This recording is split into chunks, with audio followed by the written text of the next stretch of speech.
Hello world, my name is Siposetu Ogasihlangu, all the way from South Africa. We are here capturing stories. I want to read one of my favorite quotes that I wrote myself a while back. It reads, "If you don't share your story, someone else will share it on your behalf. In that case, it ceases to be your story, because in truth, your story is only your story when it's shared by you." So I invited a group of my friends to come together and to share their stories, with the aim that through their stories, you might find the confidence to share your story. You might be inspired by their story to dare to live. This is more than just a storytelling experience. This is a movement. Dare to live. Join me, Stembiso Mashiane, Tabani Butelezi, Nogubonga Kuzwayo, and Matthew Bailey as we speak from the heart. Please enjoy.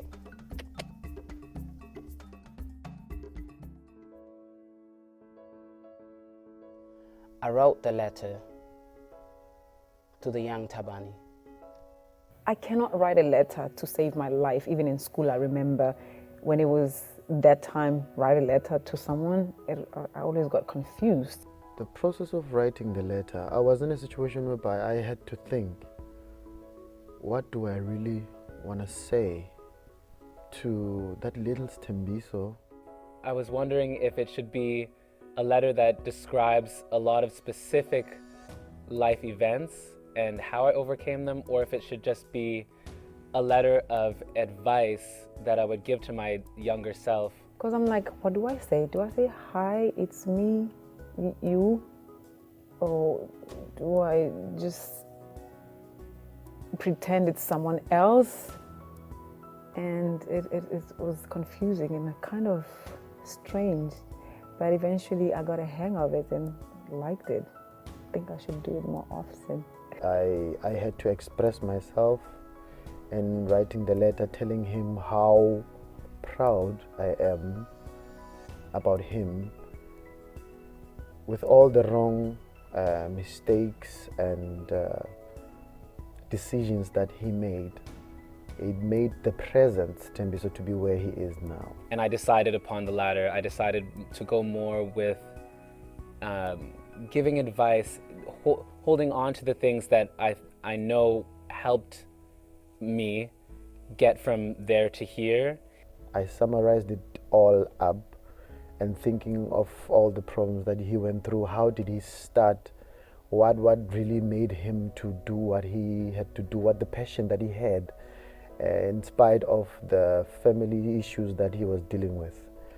And I had to try and summarize the whole thing around that point and congratulate him for making the present Stembiso to be the man that he is today. So I didn't want to warn myself about one specific event, because if I were able to tell my past self, then it might change where I am today. And where I am today is a good place. So I wouldn't want to ruin that. Dear Nogubonga, I'm writing you this letter in Germany, in Hamburg. Can you believe it? I know you don't. I miss you. I know I've never told you how much I loved you. I know I've never told you how beautiful you are, how smart you are, but you are.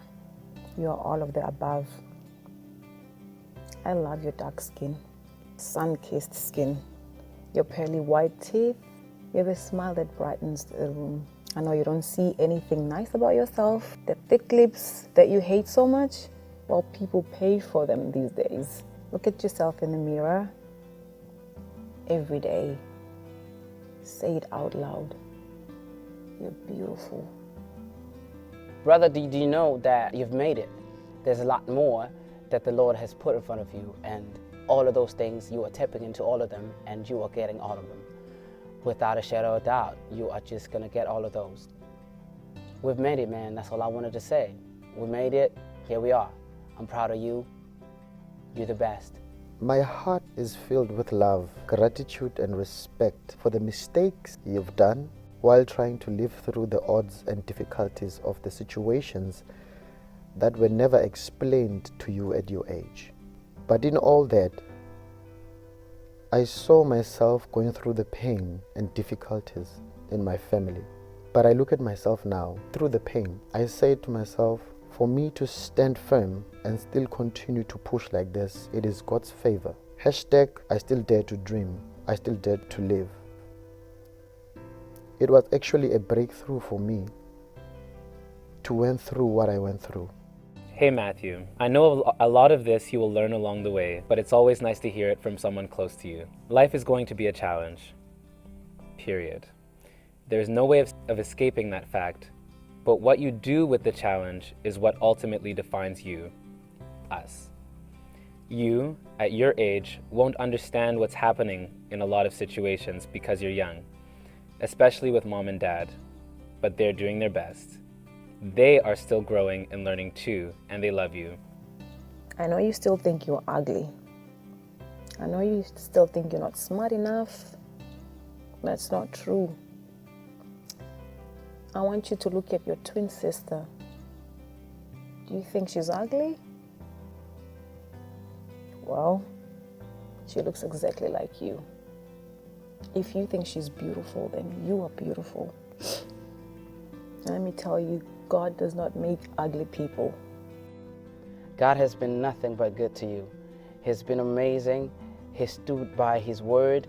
He was there even when you thought He wasn't there. He kept your family safe ever since you lost your father. He's been amazing to you.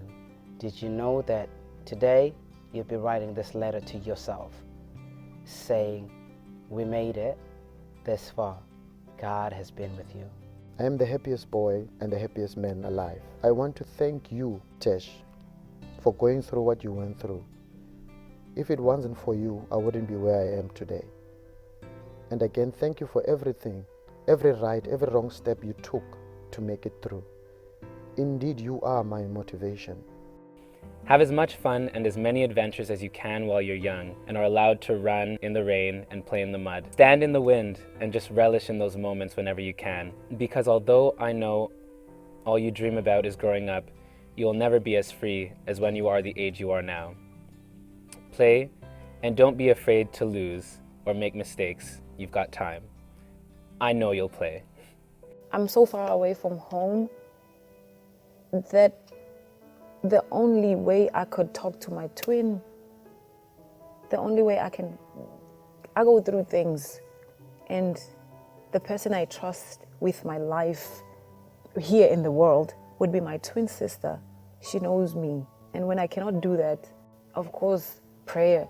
And sometimes I want to talk to someone who will answer me and I will hear their voice. I know God answers, but sometimes I want someone there saying it's okay. I want to hear their voices. So my phone is the most important thing right now. A white gold ring that my grandmother gave me. At first, I borrowed it, and then, I borrowed it before I went to university without telling her.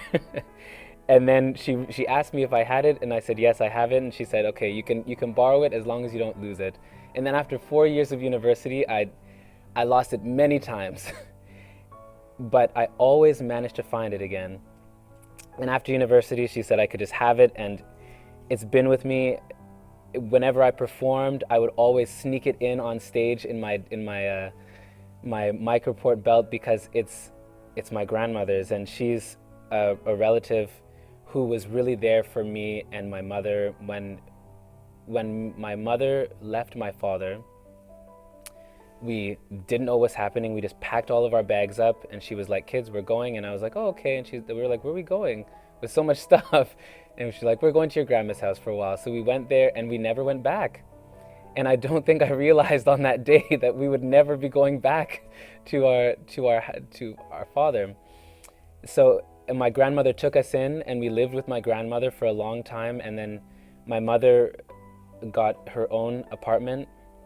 But then after we moved back to the complex, we lived with my grandmother, and my grandmother has just been there for my brothers and my mother and I through everything. And the ring, as I said, has been lost many times. I lost it once at the World Trade Center in security, and it dropped out of the magnet, the X-ray machine thing, and I was devastated. They wouldn't let me stay for security reasons, and I was torn apart for like half an hour while we were looking at the World Trade Center grounds. And then I came back and I said, "Did anyone find this ring?" And the guy said, "What does it look like?" And he said, and I said, it's like a white gold wedding band. And he held up his pinky, and it was the ring. So it's something that I think is meant to stay with me, just as my grandmother was meant to stay with us. And it is just a reminder of the fact that, like, throughout my life, we've been lost. I have been lost, but I always find myself, just like I lose and find this ring. So it has many, many different meanings to me. I chose this photo because this is where it all began. This is where I realized some of the blessings God blessed me with. And actually, in short, I was born in a Christian family, a very musical family, where I would see my grandparents and my mother, my aunts and uncles would be on stage performing. And I would love what I see, and I fell in love with that. In my mind, as a young kid as I was, I thought, okay, that's what life is, you know. And little did I know that paying attention to what they are saying, what they are doing, I'll fall in love with it. And I ended up doing the same thing. I ended up singing as well as impersonating my grandparents, what they're doing on stage. And at the same time, they will laugh at what I'm doing. That made me to think, who is Thembiso in this whole scenario? Because I sing, I play an instrument, I impersonate people, and people get the joy, and they laugh on whatever that I'm doing, of which that was my main issue. My main issue was to put a smile on someone's face. I didn't know how to do it, but I just fell in love with what my family was doing. So I did that, and with all the odds in my life whereby I had to deal with not having a father around to really tap me on my shoulder, tell me how hey, I'm proud of you, you are doing this. This is young. You are young for you to do 1, 2, 3, and but my parents and my mother were there to really say, you know what, I think there's something in you that you are doing. So I decided to take whatever that I was doing, performing, making people laugh, sing, take it to the streets. I would do it for my friends. I would perform while playing, and my friends were like, "Hey, you are crazy. You are funny. Man, I didn't know that you can sing and all that." And it would be nice. We'd laugh about it until my family and friends said to me, "Hey, why don't you take it to school? Why don't you perform for your friends at school? Like you go at assembly and do that." Of which that was the most scariest moment of my life, because performing for my family and performing for my friends, it's nothing, because I can make a mistake and start over again, like, oh, I'm sorry, no, I need to do it again. I messed up this. It would be normal because it was just natural and easy for me to do. My sport bras. Yeah. I'm sorry I have to take this out. It's my undies. My sport bras. I know a lot of people always say to me, the ladies are always complaining that I always wear sport bras. I'll be wearing a nice dress and there is a sport bra showing. It's my life. It's my life. I love working out, and a good sport bra for me is the best thing I could ever ask for. That's just it. I don't have anything that's fancy that, I'm sorry, I'm not like every other person.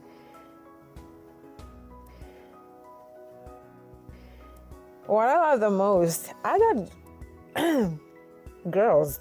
My girls are big, and a good sport bra helps. They hold everything together. Well, I I've always been, I think maybe they shrunk a little bit, bigger. And I've always struggled to find a good bra, be it a normal bra, but then I found comfort in sport bras. I always felt safe, like nothing is gonna pop or everything will stay in place where it should be. And maybe I love control. Music, to me, frees my soul. And what I believe as it frees my soul, whatever that I'm going through, the music helps me to go through it. It helps me, the more I sing, the better. The more I sing, the better I feel. So I believe that even with music, if I sing it to people, when I sing to people, people get healed through music.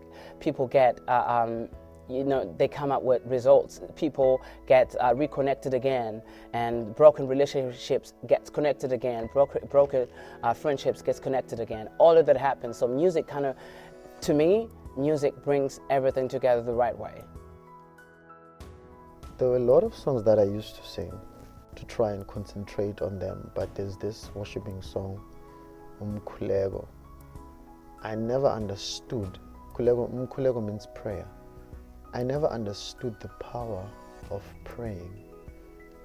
And to me, it was just a normal song that they will sing at church, a slow song of which I will get bored playing it because it's not up-tempo, because I was young then. I feel if I play an up-tempo song, it's going to be nice. But I'm choosing this song because it's the song that keeps on reminding me that there's power in prayer. And prayer is the thing that gets me through in all odds, in everything, difficulties, problems.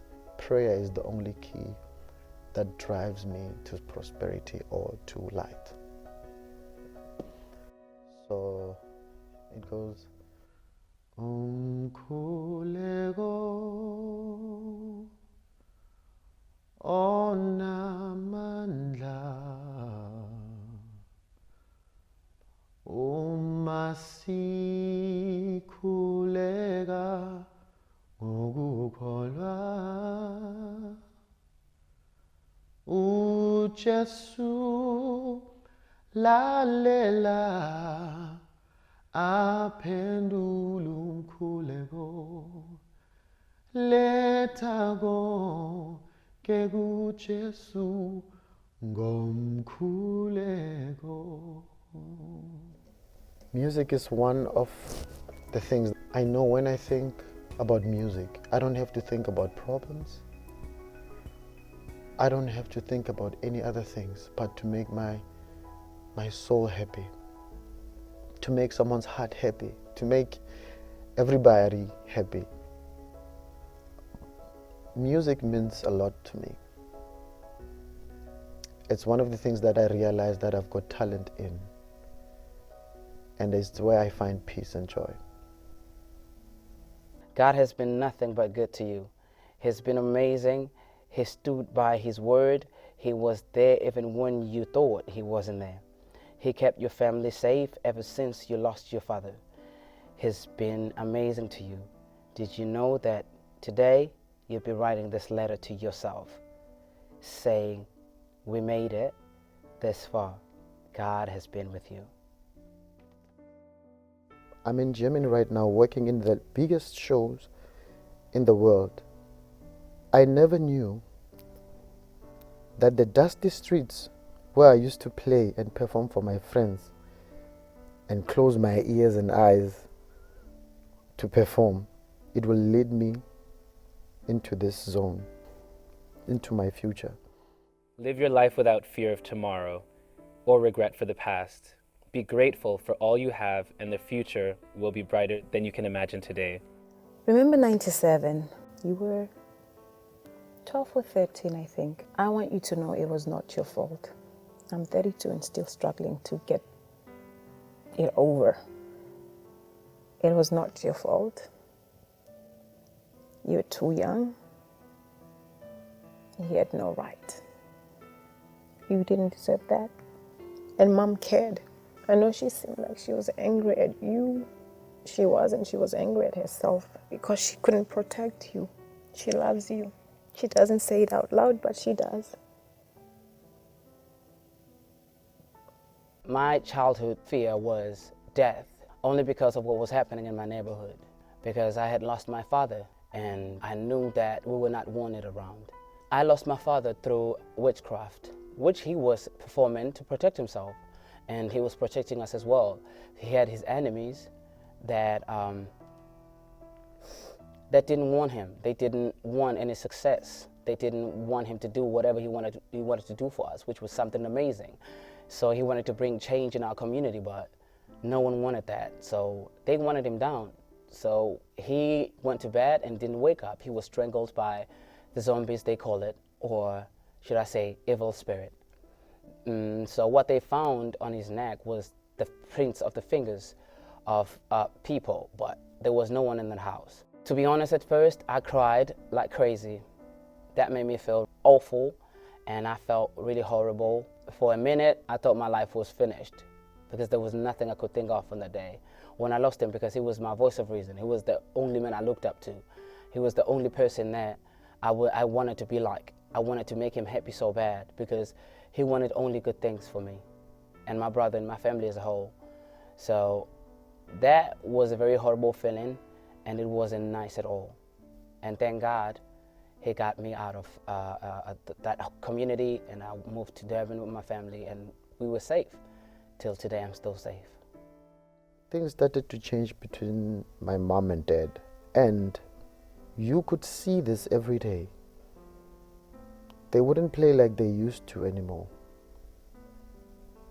My dad wouldn't come home after work anymore, though they were very much matured in their fights, meaning when they fight, you wouldn't see or hear anything from their fight, but you could seriously sense every tension until your dad couldn't hide it anymore.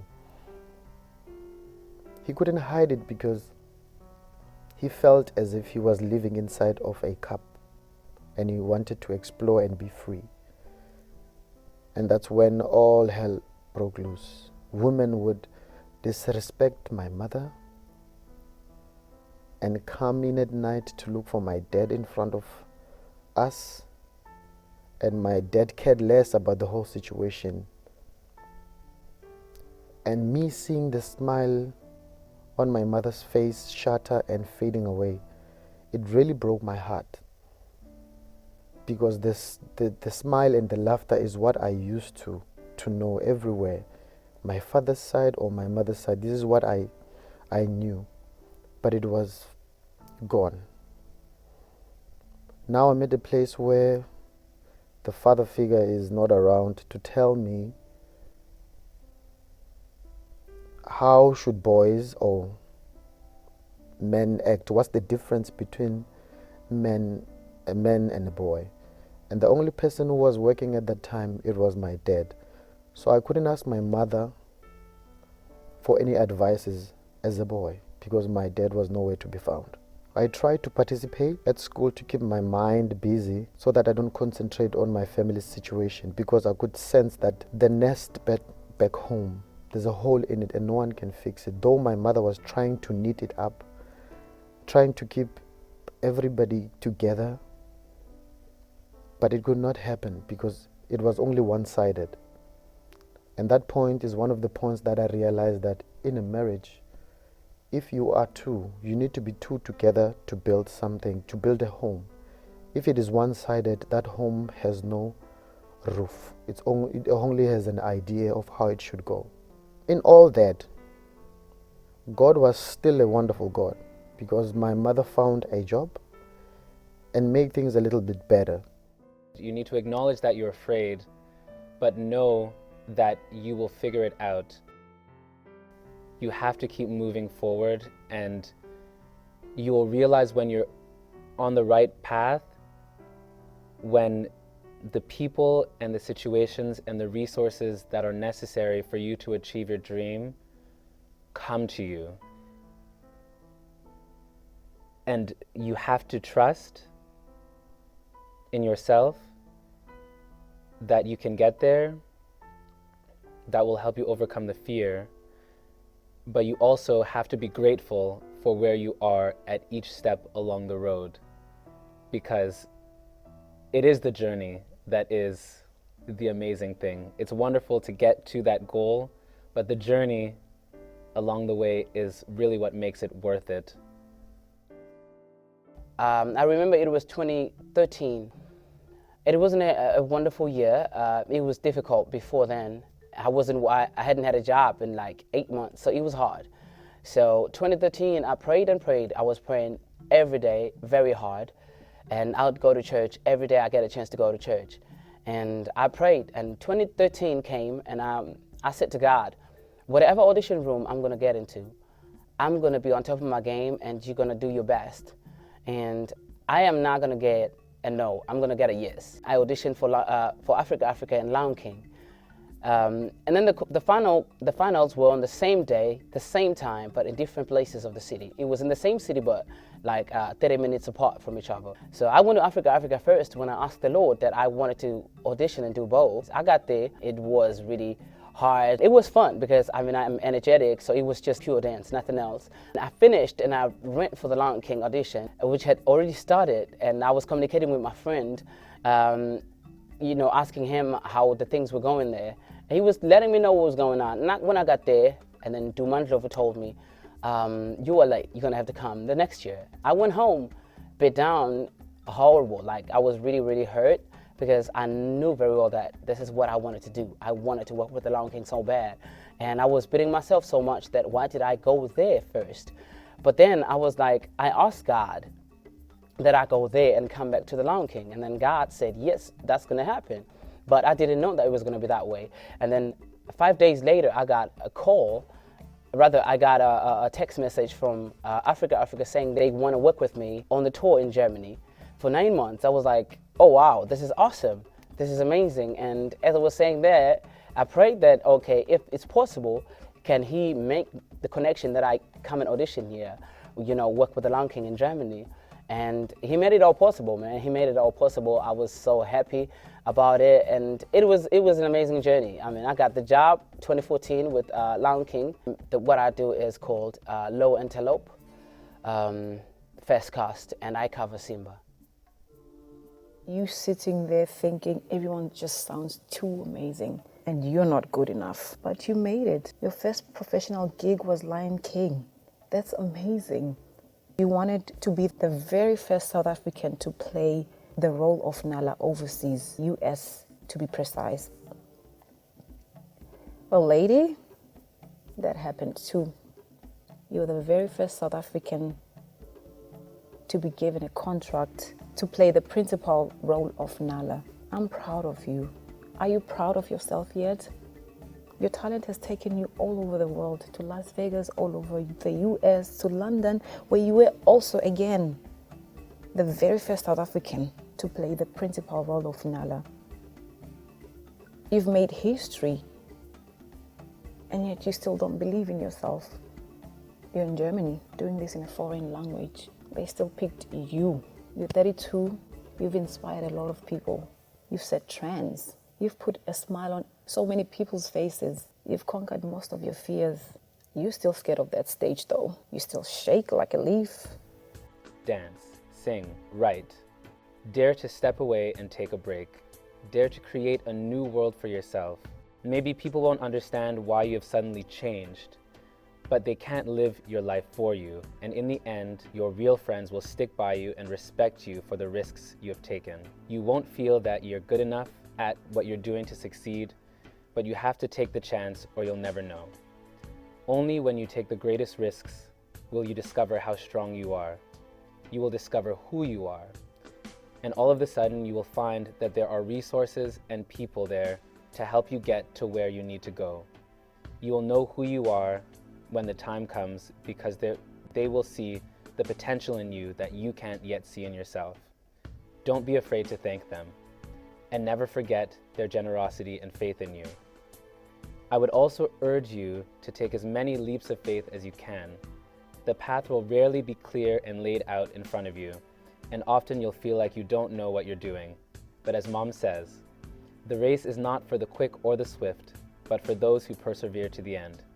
You won't regret taking a chance, so dare to go to places you've never heard of and speak to people you've never met. Try new things and learn as much as you can along the way. Dare to have a life rich with experiences and be kind to yourself and those who are kind to you. You will get sidetracked, and a lot of things will be beyond your control, but live with an open heart and a curious mind, and you will always find yourself in a good place. So, little me, I know it was a lot of words, and you won't understand it all until you've gotten to where I am today. But I guarantee you will understand and agree with everything I've said once you're here. Live your life without fear of tomorrow or regret for the past. Be grateful for all you have, and the future will be brighter than you can imagine today. Thank you. Have a fun adventure. My future plans is to work with the Lion King and hopefully one day be a principal Simba. And I want to use that as my stepping stone to an acting industry, because I want to learn more in acting. And my dream is to one day, make it to Hollywood and be in and star in one of the best movies in the world. It is my dream. It is what I'm working towards. And over all the experiences, now I know that there's nothing that's impossible with God. You wrote down on a piece of paper what you wanted to accomplish. I remember the first one was you want to build your mom a house. Well, it's done, and well done. I'm proud of you. I think now you want a fitness center. You want a gym. Trust me, that will happen. I really want to keep it like this, to put a smile on my kids and stay with them and teach them and support them in everything that they do, because I would never know who am I raising. Well, I see myself at 80 in my beautiful house with my husband and my 40 grandkids. I love kids. They just give me joy. And I see myself surrounded by a lot of grandchildren and living with no regrets, because it's been my whole life. I do stuff, I regret them later. And at 80, I want to be able to look back and say, you did that, and how do I put this? To have forgiven myself for a lot of things that I think I did wrong. To be fine with who I am and what I've done and accomplished, and I want to be known. I know before I thought I don't want to be well known. Actually, I do. I want to be famous.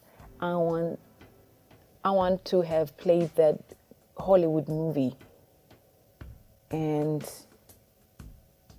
still, I want them to still call me for a movie, for an old lady, because I'm that good. It's not just the outside appearance. If your heart is in a good place, beauty is on you. It's obviously just going to be seen easily because of your heart. The heart matters the most in the whole. To describe or to say something about beauty, you could be just beautiful outside, but maybe on the inside, you're a complete mess. A lot of people will say to you, life is difficult, life is hard. Personally, you would say that life is difficult, life is hard if you don't have God. God is the only key to everything you need. You put God first in everything you do. God created every environment you are in right now. The job you are working, the food you eat, God provides every little thing.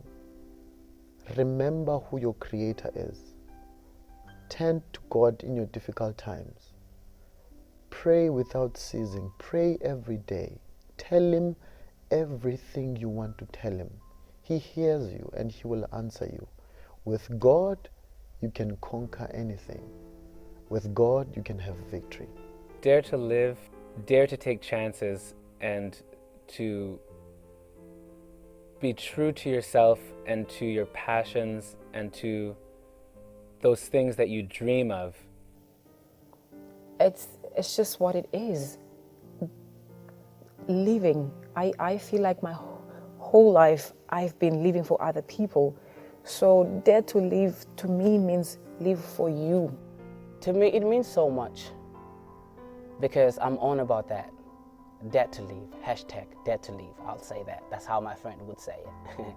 Dare to take the first step and the second step and the third, and just to continue to dream about where you hope to be and keep moving forward. Go out there, do what makes you happy. A lot of times we try to please other people. People think you're good in this and you jump for that, but you know it's not really what makes you happy. It doesn't fulfill you. Just because what I like is not what most people like doesn't mean it's not worth doing. The first step is the hardest because you have to convince yourself that this dream is even possible, of this life that you want. But then in between the first step and the goal, all of those steps in between take just as much courage. Chances, what are the chances? The chances that I'd find you. So the daring is in the perseverance and to continue acknowledging that you are afraid, but continuing because you believe that you can. It means so much to me because it's about living. It's about daring yourself to living. It's about challenging yourself. It's about speaking to yourself and encourage yourself.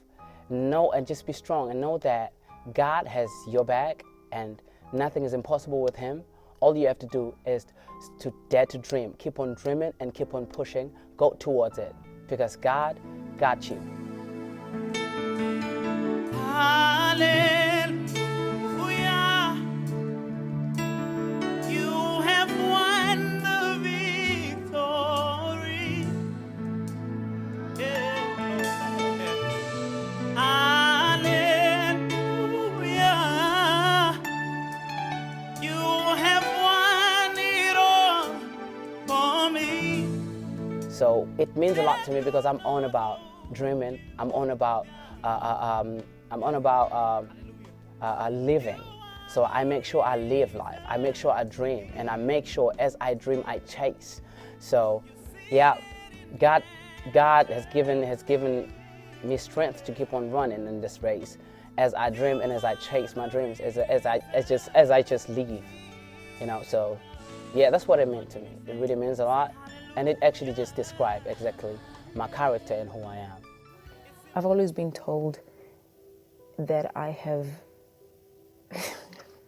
a white people's voice, and for a long I didn't know whether that means it's a bad thing because I'm black, or is it a good thing because I'm black? So I've always been confused and doubted my voice.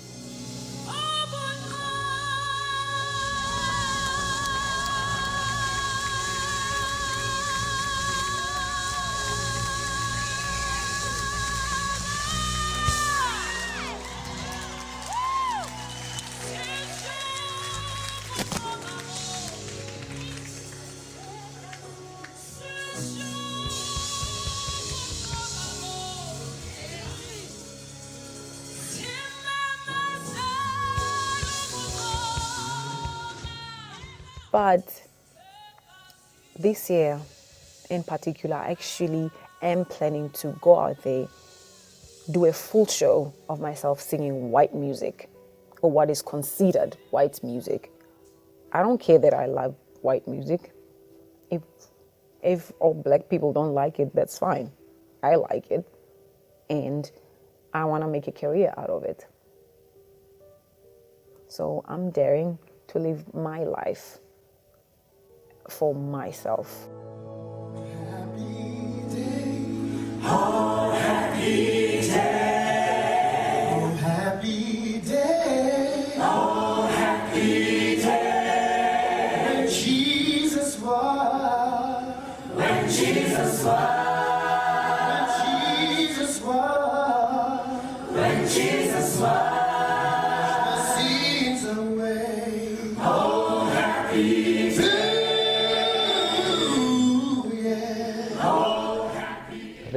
Remember who your Creator is. Turn to God in your difficult times. Pray without ceasing. Pray every day. Tell Him everything you want to tell Him. He hears you and He will answer you. With God, you can conquer anything. With God, you can have victory. Daring to leave, dare to leave means go out there, chase your dreams. Don't give up.